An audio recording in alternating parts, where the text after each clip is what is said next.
സൂര്യപുത്രനായ കർണന്റെ പരിഹാസങ്ങളും ദുര്യോധനന്റെ വഞ്ചനയും ഏറ്റുവാങ്ങി പാണ്ഡവർ 12 വർഷത്തെ വനവാസത്തിനായി തിരിച്ചു. വനവാസത്തിനിടയിൽ കാമ്യകവനം എന്ന ഭയാനകമായ കാട്ടിൽ അവർ പ്രവേശിച്ചു. അവിടെ അവരെ കാത്തിരുന്നത് ഒരു വലിയ വിപത്തായിരുന്നു.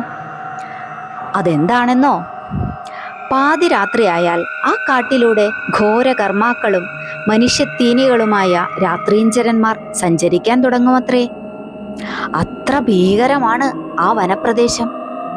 അതുവഴി പാണ്ഡവർ കടന്നു വന്നപ്പോൾ വഴിയിൽ ജ്വലിക്കുന്ന കണ്ണുരുട്ടി പന്തവും കയ്യിലെടുത്ത് ഒരു രാക്ഷസൻ നിൽക്കുന്നതായി കണ്ടു. അവൻ കൈകൾ നീട്ടി പരത്തി വായ് തുറന്ന് 8 ദംഷ്ട്രകളും കാട്ടി അട്ടഹസിച്ച് പാണ്ഡവരുടെ വഴി തടഞ്ഞു നിന്നു. അവന്റെ ശബ്ദം കേട്ട് ജലപക്ഷികൾ ഭയപ്പെട്ട് ആകാശത്ത് അങ്ങുമിങ്ങും പറക്കാൻ തുടങ്ങി. പുലികളും മാനുകളും പോത്തും കരടിയും പേടിച്ചോടി. കാടാകെ ഇളകിയ പോലെയായി. അങ്ങനെ പഞ്ചപാണ്ഡവരുടെ മുൻപിൽ അജ്ഞാതനായ ഒരു ശത്രു വന്നു പെട്ടു. കറുത്ത മാൻതോലെടുത്തു വരുന്ന പാണ്ഡവരുടെ മുൻപിൽ മൈനാകപർവ്വതം എന്ന പോലെ ആ രാക്ഷസന്റെ നിൽപ്പ് കണ്ട് ദ്രൗപദി പേടിച്ചു കണ്ണു ചിമ്മി. 5 കുന്നുകളുടെ നടുവിൽ നിൽക്കുന്ന നദി പോലെ അവൾ കുഴങ്ങി. മോഹാലസ്യപ്പെട്ട അവളെ പഞ്ചപാണ്ഡവർ താങ്ങി പിടിച്ചുകൊണ്ട് യുധിഷ്ഠിരൻ ആ രാക്ഷസനോട് ചോദിച്ചു, അങ്ങ് ആരാണ്? ആരുടെ ആളാണ്? എന്താണ് കാര്യം? എന്താണ് ഭവാന്റെ ഉദ്ദേശ്യം? രാക്ഷസൻ പറഞ്ഞു, ഞാൻ ഭഗന്റെ അനുജനായ കിർമീരനാണ്. പ്രസിദ്ധനായ എന്നെ അറിയാത്തവരാരുണ്ട്? എൻ്റെ ഭക്ഷണം നരമാംസമാണ്. പോരിൽ തോൽപ്പിച്ച മനുഷ്യരെ തിന്നാണ് ഞാൻ വിശപ്പകറ്റുന്നത്. ഇന്ന് എൻ്റെ ആഹാരത്തിന് വന്നു ചേർന്ന നിങ്ങൾ ആരാണ്? നിങ്ങളെ ഞാൻ പോരിൽ തോൽപ്പിച്ച് തിന്നാൻ പോവുകയാണ്. ഇത് കേട്ട യുധിഷ്ഠിരൻ മറുപടി പറഞ്ഞു, ധർമ്മരാജാവായ പാണ്ഡവനാണ് ഞാൻ.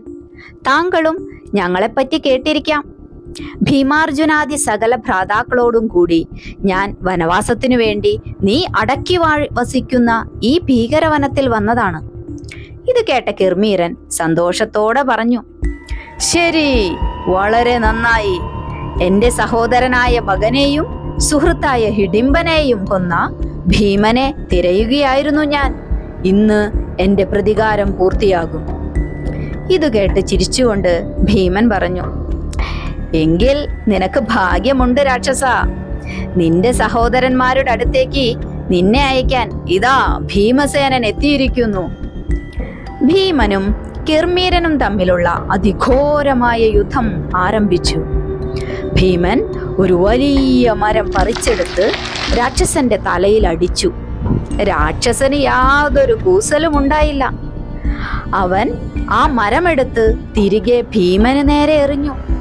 ഇപ്രകാരം അവർ വൃക്ഷങ്ങൾ പിഴുതെടുത്ത് പരസ്പരം എറിഞ്ഞ് സമമായി ഒരു വൃക്ഷയുദ്ധം തന്നെ നടത്തി. അതിനുശേഷം ആ രാക്ഷസൻ ഒരു പാറ പൊക്കി ഭീമനെ ശക്തിയായി പ്രഹരിച്ചു. പാറക്കല്ലുകൾ കൊണ്ടുള്ള യുദ്ധത്തിലും അവർ സമമായി തുടർന്നു.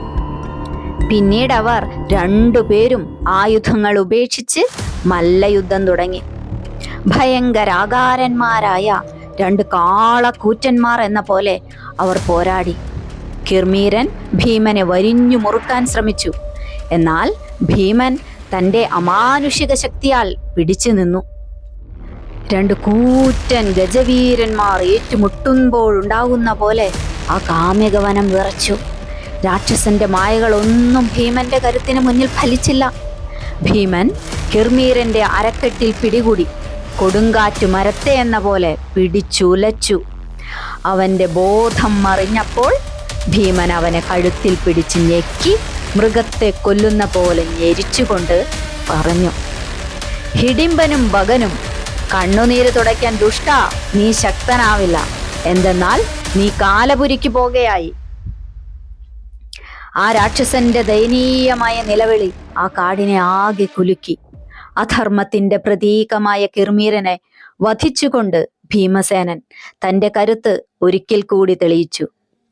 വനവാസത്തിന്റെ ദുർഘടമായ പാതയിൽ ഇത് പാണ്ഡവർക്ക് ലഭിച്ച ഒരു വിജയം കൂടിയായിരുന്നു.